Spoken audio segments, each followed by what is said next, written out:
Bom dia, tudo bem? Hoje é 30 de junho, gente, o semestre já acabou. Esse ano tá passando muito rápido, né? E hoje estamos aqui em mais uma edição do nosso Cresce Esclarece. Vamos imaginar uma situação, gente, em que não deve ser muito difícil de acontecer aí no seu escritório. O seu cliente pergunta, o que eu devo fazer? Comprar ou alugar um imóvel? O que você diz para ele? É isso que a gente vai tentar entender hoje com um especialista em economia. Ele é vice-presidente da Ordem dos Economistas do Brasil e conselheiro do Conselho Regional de Economia de São Paulo, além de ser consultor financeiro e professor sobre esse assunto. É o nosso querido professor José Dutra Vieira Sobrinho. Bom dia, professor, tudo bem? Bom dia, Sônia. Muito obrigado pelo convite. É uma honra estar participando do programa. A honra é nossa, imagina. E o professor vai dar dicas importantes e vai tentar fazer com que o corretor entenda o que é melhor para o cliente. Depende da situação, depende de uma série de fatores que a gente vai ver e acompanhar hoje com muito cuidado. Então vamos começar falando, professor, sobre duas situações. Para quem necessita comprar um imóvel para morar ou mesmo para estabelecer um comércio, enfim. Na sua opinião, qual que é a melhor opção? É comprar ou alugar? Sônia, eu estou nesse mercado financeiro há mais de 40 anos. Eu acho que eu posso afirmar, sem muita chance de errar, que talvez esta época seja a mais difícil para se responder uma pergunta como essa. E, invariavelmente, todas as pessoas que falam sobre alugar ou financiar, enfim, comprar um imóvel, colocam a palavra depende. Sempre depende. Agora, hoje, mais do que nunca, depende. Então, e depende do que? Você imagina que a pessoa tenha, por exemplo, o dinheiro disponível para comprar à vista e ele se pergunta, eu compro à vista ou alugo o imóvel? Então, você vê, e aí entra uma outra questão, que é uma questão de custo, que nós, os economistas, chamamos aí de custo de oportunidade. É o saber o seguinte, se eu compro à vista, eu retiro o meu dinheiro, imagina que o imóvel custa lá R$1 milhão, 800 mil reais, eu retiro esse dinheiro, fico sem absolutamente nada, zero meu saldo e, portanto, não vou ter nenhum rendimento e compro o imóvel. Mas será que não seria melhor eu alugar um imóvel? E se eu alugar um imóvel nessa faixa de 800 a 1 milhão, eu acho que nós vamos pagar alguma coisa parecida com 3.500 a 4.000 por mês. Enquanto isso, o meu dinheiro ficaria aplicado a uma taxa hoje, vamos pegar só para ter uma ideia do rendimento menor que a pessoa teria, que na caderneta de poupança em torno de 0,6%. Ora, 0,6% em 1 milhão vai dar R$6 mil só na poupança, mas não necessariamente ele precisaria aplicar na poupança. Sim. Ele pode aplicar numa outra modalidade que tem uma rentabilidade maior, como, por exemplo, o Tesouro Direto, que além de pagar relativamente bem, ele também tem garantia, e a garantia é uma garantia realmente importante. Quer dizer, não é uma aplicação que ele vai correr riscos, não é aplicar em ações, né? Enfim, Exatamente. É uma coisa mais garantida, né? E por isso você vê, Sônia, por que a dificuldade em responder uma questão como essa? Exatamente pela situação que nós vivemos, em que neste mercado nós temos algumas expectativas. Quando nós tivermos aí um período, ou recuperarmos um período de relativa normalidade, é que a economia se desenvolva mais, que melhore as relações de emprego, quer dizer, o nível de emprego, mas em compensação, as taxas de aplicação nas diversas modalidades seguramente cairão, como já está acontecendo. Quer dizer, aí já passa a compensar mais, talvez, a aquisição do imóvel. Exatamente, porque, e outra, vamos imaginar uma situação assim, a pessoa está em dúvida e resolve esperar. Não, eu já tomei uma decisão, eu vou comprar. Tá bom, mas eu não vou comprar agora. eu vou esperar um pouco mais, só que na hora que ele espera um pouco mais, aquele imóvel que ele pagaria, por exemplo, hoje em torno de 1 milhão, se a situação se normaliza, a expectativa em relação à economia melhora, seguramente ele vai ter uma rentabilidade também menor, porque a tendência é que as taxas de juros caiam. E o imóvel subindo, se ele deixar para comprar depois, vamos imaginar que, vou comprar de hoje a 1 ano. Espera, o imóvel seguramente terá uma valorização. Poderá chegar, sei lá, 10%, 20%. Então, imagina, vamos exagerar. E, não sei se eu estou exagerando, hein? No final de 1 ano, pode valorizar 20%, o que custava hoje 1 milhão, vai custar 1,2 milhões. Então, é claro que tudo é muito relativo e depende. O nosso mercado, ele depende muito também dos altos e baixos dessa crise política econômica que a gente está vivendo, né? E tudo isso acaba influenciando o bolso do consumidor final, né? Professor, vamos imaginar uma situação de uma família que não está pensando em investimento, ela está pensando em um imóvel para morar mesmo. Se ela optar por pagar o aluguel, né, porque ela não tem condição de comprar um imóvel à vista, enfim, quando ela está pagando esse aluguel, o sonho da casa própria não fica mais distante dela? É porque sempre o sonho do brasileiro, o brasileiro mais adulto, casado, principalmente, é ter a sua casa. O primeiro sonho do adolescente é o carro. Acho que continua sendo o carro. E depois aquele que já vai assumindo maiores responsabilidades, como, por exemplo, assumir um casamento, ele já está pensando na casa. E na hora que ele pensa na casa, muita gente raciocina assim, também está certo. Eu pagando o aluguel, esse dinheiro do aluguel realmente morre, tá certo? Não tem jeito. Agora, se eu compro o imóvel e eu vou pagando mensalmente, mesmo uma prestação maior, que seguramente será maior, ele vai raciocinando da seguinte forma, que está certo, mas esse imóvel é meu. Uhum. Se houver alguma valorização, e outra, ele não pretende vender. Ele não pretende vender, apenas ele sabe que, em termos de valor, o patrimônio dele aumentou, né? Então, para isso, isso é mais tranquilo. Mas o importante é que as pessoas, quando pensam no imóvel próprio, ele pensa, é meu, eu faço o que eu quero no imóvel, eu posso ampliar, eu vou reformar do jeito que eu quiser, e pronto. Essa é a razão maior, porque leva as pessoas a pensar no imóvel próprio. Uhum. E em termos de um comércio, quando eu monto uma loja num imóvel alugado, o senhor acha que eu posso considerar o dono daquele imóvel quase como meu sócio? É mais ou menos assim, Sônia, mas tem uma coisa importante. Não só levando em consideração a situação econômica atual, mas levando em consideração uma tendência. É uma tendência. Nós teremos mudanças cada vez mais frequentes. Eu, particularmente, se eu fosse adquirir ou alugar um imóvel para fins comerciais, eu alugaria.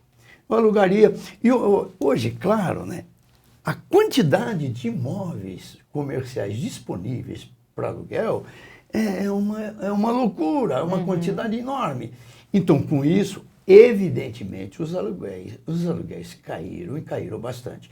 E outra, por que eu optaria, por que eu aconselharia a pessoa a optar pelo aluguel? Devido à própria instabilidade da economia, mesmo não levando em conta essa crise que é uma crise política que teve uma influência muito grande na parte econômica, mas é em relação à própria tendência, sabe? A tendência das mudanças de tipo de atividades e de emprego, e muita gente está prevendo, eu acho que faz muito sentido, que no futuro, ouvir de uma pessoa de muito gabarito, de muito conceito, o seguinte, as crianças que estão nascendo hoje vão trabalhar em atividades que não existem hoje. Uhum. Olha só, que serão ainda criadas no futuro. Então, é de se imaginar o seguinte, as transformações, como elas ocorrem a intervalos cada vez mais curtos, Então pode mudar radicalmente, por exemplo, uma atividade comercial em que você vá se meter hoje, né? E que dentro de 1, 2 anos, 3 anos, 5 anos, pronto, já deixou de existir ou se tornou uma atividade não lucrativa. Uhum. Então, eu partiria, no caso específico do comércio, eu partiria mais para o aluguel. Mas pensando por essa linha, com certeza, né? É instabilidade atual e a futura que se prevê. Levando isso em conta, né? E em termos de descapitalização, né? A gente vai investir no imóvel próprio, essa crise está aí, a gente está vendo que a pessoa tem aquele dinheirinho guardado. O senhor acha que ela quer comprar o imóvel? Ela pode comprar? É vantajoso? Ou ela vai se descapitalizar e é arriscado? O que o senhor acha? Porque as pessoas pensam muito nisso e cada vez mais pensam nisso. Né? Se eu vou comprar um imóvel no valor de 800 mil, eu tenho esses recursos para adquirir à vista, na hora que eu faço essa transação, que eu compro à vista, o meu dinheiro, o meu saldo no banco cai a zero. E aí, ninguém gosta de viver perigosamente. As pessoas estão pensando muito no seguinte: esses 800 que eu tenho é uma garantia para mim. Nós vamos imaginar que realmente esteja aplicado numa modalidade em que garantida. Rigorosamente garantias não tem total de nada. Mas é claro que entre está o seu dinheiro aplicado no tesouro e aplicado numa atividade privada ou numa aplicação privada, é mais garantido o tesouro. Né? Então, a preocupação é com isso. Vê o caso da caderneta de poupança.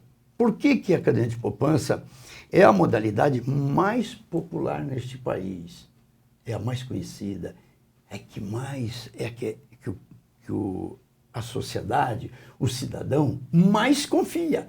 Ele confia na caderneta de poupança.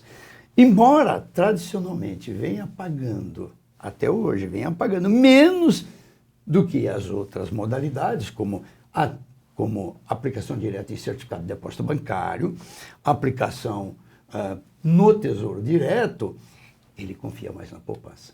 Então, ele aplica na poupança. E quando eu falei atualmente, observa, porque a tendência num futuro muito próximo é a caderneta de poupança competir realmente com todas as outras modalidades, inclusive com o Tesouro.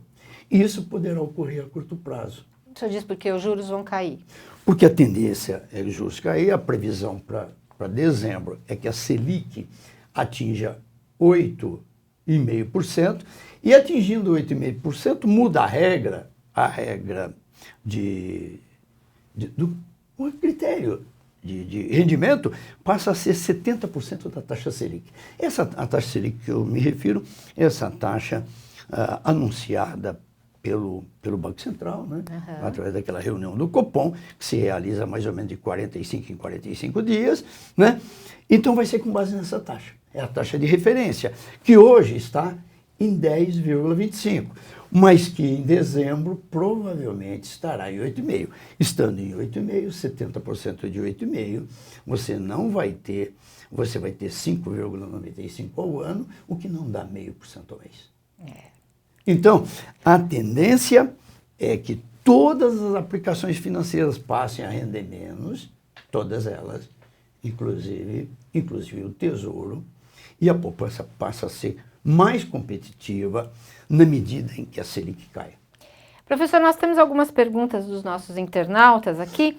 A primeira é a Joyce Mendes. Muito bom dia, Joyce. Ela é de São Caetano e ela diz o seguinte: tenho vontade de morar na praia. O senhor acha que vale a pena vender um apartamento que custa mais ou menos 300 mil aqui em São Paulo, colocar o valor na poupança e com o rendimento pagar um aluguel na praia? Se der, né? E outra, ela disse assim: eu tenho vontade, né? A Joyce, Sônia, a Joyce disse o seguinte: eu quero morar na praia. Eu acho que vale a pena lutar pelo sonho, sim.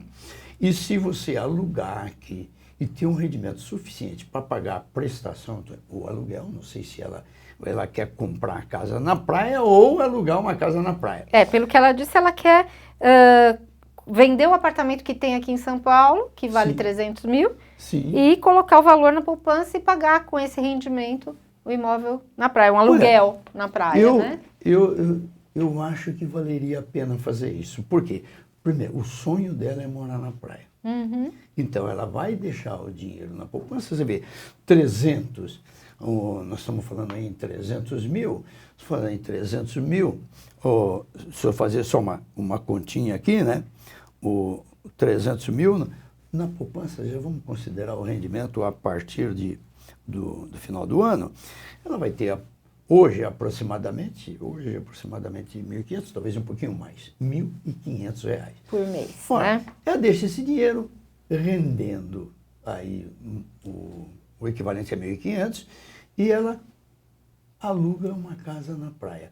Se ela alugar essa casa na praia por um valor, eu acho que ela consegue, né? Menos que 1.500, eu acho que vale a pena. É um risco muito pequeno e eu acho que ela deve valorizar o sonho. O risco é pequeno, o Às sonho vezes a é gente tem que grande. pesar isso também. O senhor mesmo disse que depende, né? Às vezes tem que pesar o que é principal pra gente. É o sonho, é realizar esse sonho de morar na praia também, eu né? não abriria a mão do sonho. E outra, verdade. o risco, Sônia, é muito pequeno dela fazer isso. Uma outra pergunta aqui do Alexandre Barbosa Maciel, ele nos manda via Facebook. Ele diz o seguinte: os aluguéis estão muito baratos e os juros do financiamento ainda estão altos. Portanto, alugar, na visão dele, é uma excelente opção, principalmente para quem é comerciante e precisa de capital de giro. Até os juros da poupança estão atraentes e conseguem bancar o aluguel e ainda sobra. O senhor concorda? Concordo com ele, porque você vê, realmente os aluguéis estão relativamente baixos. Eu acho que para ver uma recuperação em termos de valor de aluguel, quer dizer, aumentar o preço do aluguel é algo que vai acontecer, se acontecer, com a recuperação financeira, e acho que isso vai ser lento. Mas hoje, eu acho que a situação é mais propícia a fazer exatamente isso que ele está falando, sabe? A não esquecer que a tendência natural é a queda do rendimento das aplicações financeiras. Mas eu acho que esse raciocínio dele está perfeito hoje. Tem que pesar, né? Tem que pesar. E outra, não acredito que isso mude substancialmente em poucos meses, sabe? Pode mudar mais com o tempo, em função da recuperação da economia, que fatalmente trará o quê? Uma valorização imobiliária, mas também trará o aumento do aluguel. O Felipe Fagundes de Sorocaba, bom dia, Felipe. Ele diz o seguinte: por falar em tesouro direto, tenho R$30 mil, fruto da comissão de um imóvel. E gostaria de saber se vale a pena investir esse valor no tesouro direto. Qual a sua opinião? Olha, o tesouro direto é apontado de uma maneira mais ou menos unânime por todos os entendidos nessa coisa. O tesouro direto hoje se mostra como a melhor aplicação em termos de rentabilidade e em termos de segurança. É importante salientar, Alexandre, que em qualquer país do mundo funciona assim.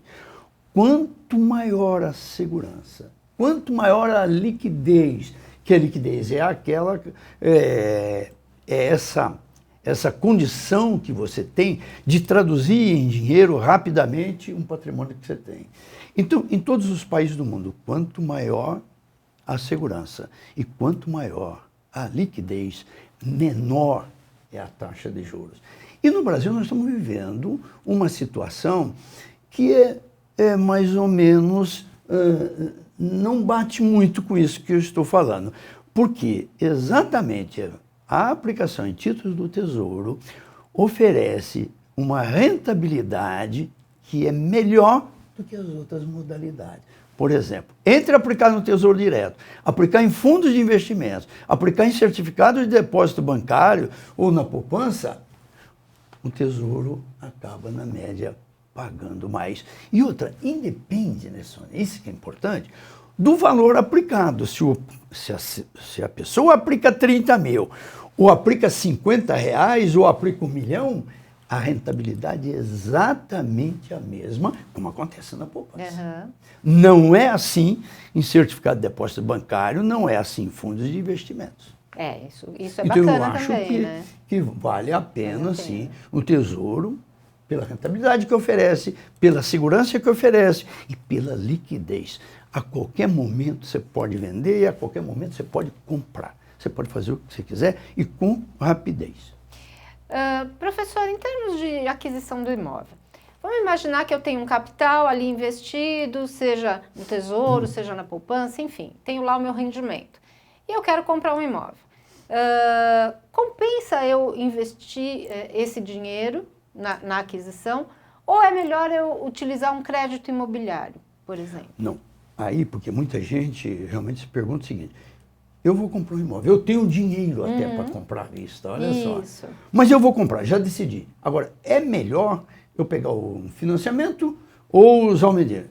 Olha só, vamos pensar no financiamento.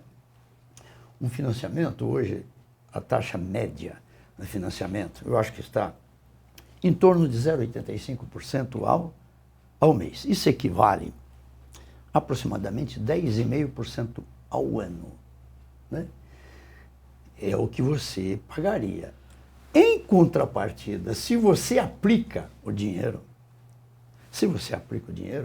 a sua rentabilidade líquida já de imposto de renda, não importa a modalidade que você vai aplicar, seguramente será bem inferior a 0,85% ao mês. Então, nesse caso, o que você não deve fazer realmente é deixar o dinheiro aplicado e comprar o imóvel financiado, porque isso vai te custar mais. Então, nessa hipótese, excluindo aquela insegurança que nós normalmente temos em desembolsar todo o dinheiro, comprar à vista, mas ficar sem o depósito, que ele entende que é uma garantia numa emergência, sem considerar essa hipótese, é melhor você comprar à vista, sem dúvida alguma, em função do custo. E outra, em termos de evolução de preço do imóvel, de valorização, se você comprar a prazo ou à vista, não importa. Nos dois casos, o imóvel é seu. Se houver valorização, é valorização do seu imóvel. Você não precisa se preocupar com isso. Tem outras coisas que preocupam. Entre as pessoas, por exemplo, eu acho que não está colocado na nossa ordem aqui do dia a compra do imóvel, ou através de um consórcio financiado, aí são outras variáveis a serem consideradas, e eu acho o que eu entendo como mais aconselhável, nesse caso, é o cidadão já comprar à vista, né? Se puder, em última instância, compra até financiado, porque financiamento e consórcio é a análise mais complicada que se tem no mercado financeiro. Professor, temos uma pergunta do Jorge Machado, de Jandira. Muito bom dia, Jorge. E ele diz o seguinte: o senhor pode explicar melhor como funciona a LCI? É uma boa forma de investimento? Olha, a LCI é semelhante às outras, por uma razão muito simples. Na verdade, o governo, na LCI, em algumas modalidades, ele concede a isenção fiscal. Não paga imposto de renda. Então, tem muita gente que fala: olha, não tem imposto de renda. Não tem imposto de renda, mas toda vez que você vai comprar uma LCI, LCA, você vai comprar isso de uma instituição financeira. A instituição financeira, quando ela adquire, é claro, não tem imposto de renda.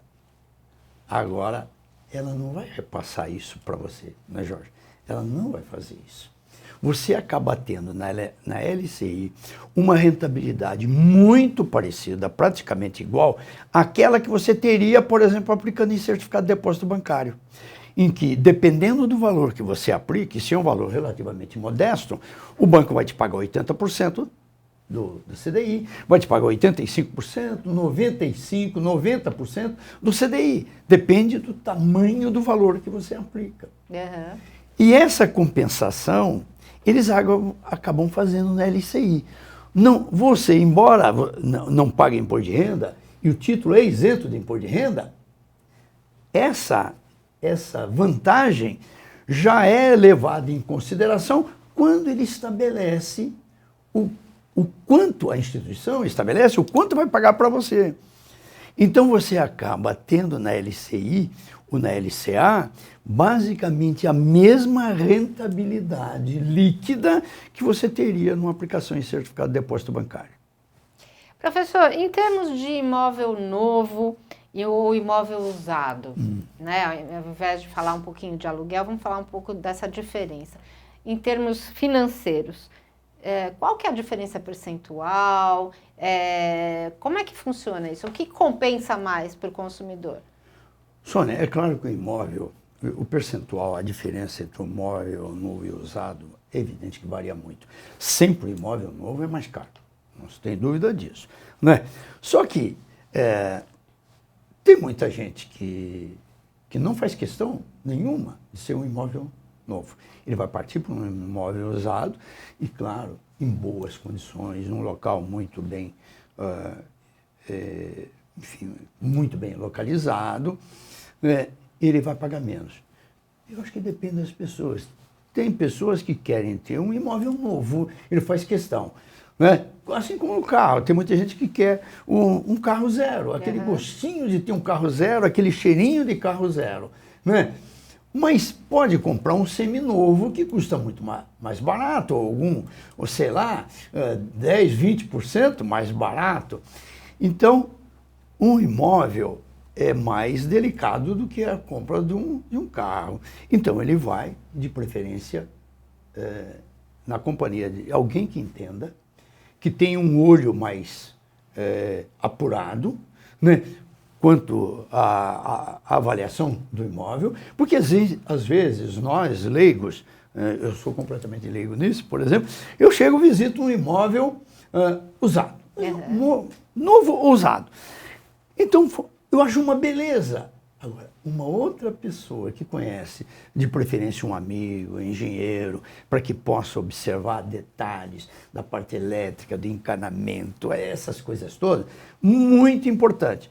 Eu acho que pode valer muito a pena, e eu recentemente fiz isso, eu comprei um imóvel usado, que eu entendi em boas condições, e outra, normalmente tem alguma coisa para fazer, você avalia bem o custo da reforma para depois decidir. Mas eu acho que depende de cada um, mas vale muito a pena ver o imóvel usado e analisar as condições. Tá. É mais barato?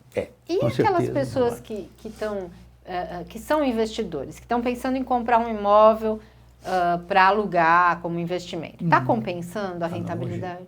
Realmente não. Você pode ver que os investidores, de um modo geral, tiraram o time de campo.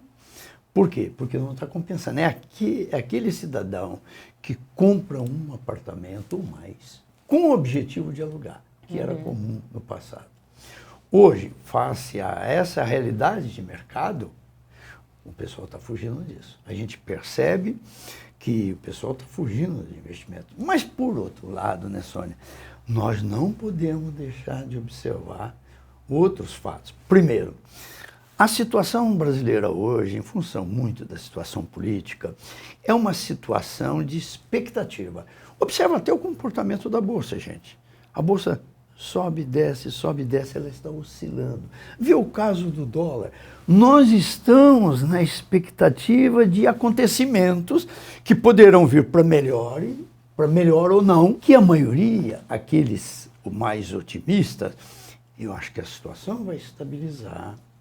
E se estabilizando é o ponto inicial para a gente partir para a recuperação. E tendo uma visão assim, mais otimista, que eu acho que também não é tão otimista assim, eu acho que a economia vai melhorar. E se a economia melhorar, haverá uma demanda maior por imóveis, e os imóveis em construção, eu acho que eles subirão de preço sim, e tem muita gente investindo hoje para poder vender amanhã. Eu acho que é o tipo do risco que vale a pena correr. Precisa ser analisado, mas vale a pena correr. Porque o imóvel hoje, se ele comprar, o imóvel na planta, por exemplo, vai pagar um determinado preço. Se houver recuperação, não tenho dúvida que um imóvel lá no futuro, não vamos num futuro muito remoto, não, 6 meses a 1 ano, eu acho que esse imóvel, nas mesmas condições, vai estar valendo mais. Então, o investidor vai ganhar.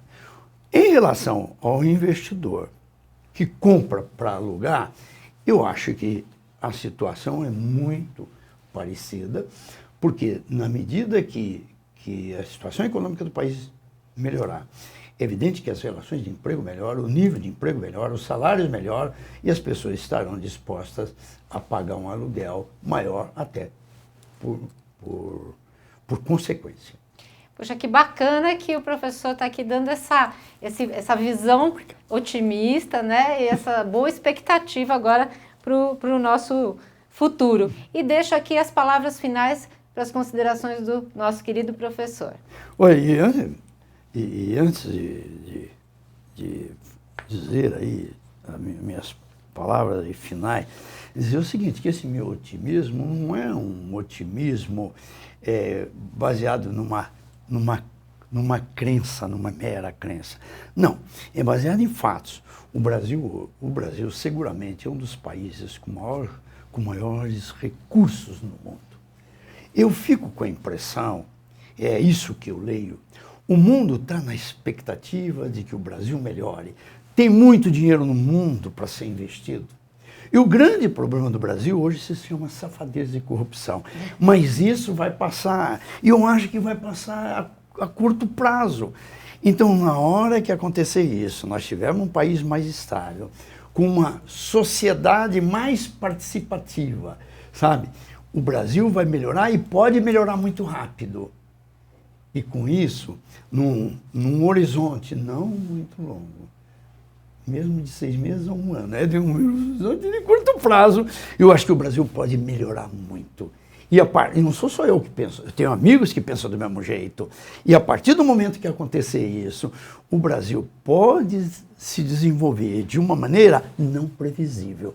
Essa história, o crescimento do PIB esse ano não vai dar 0,5%, o ano que vem vai ser 1%. Não acredite muito nisso. Poderá ser muito diferente. Depende do que acontecer neste país nos próximos 2, 3, até 4 meses. Eu quero acreditar nisso também. Muito obrigado, Sônia. Professor, a gente que agradece, imagina, foi um prazer tê-lo aqui conosco, esperamos contar com a sua participação mais vezes. Muito obrigada para você que nos assistiu, que acompanhou o nosso programa. Semana que vem tem mais, gente. Boa semana, bons negócios.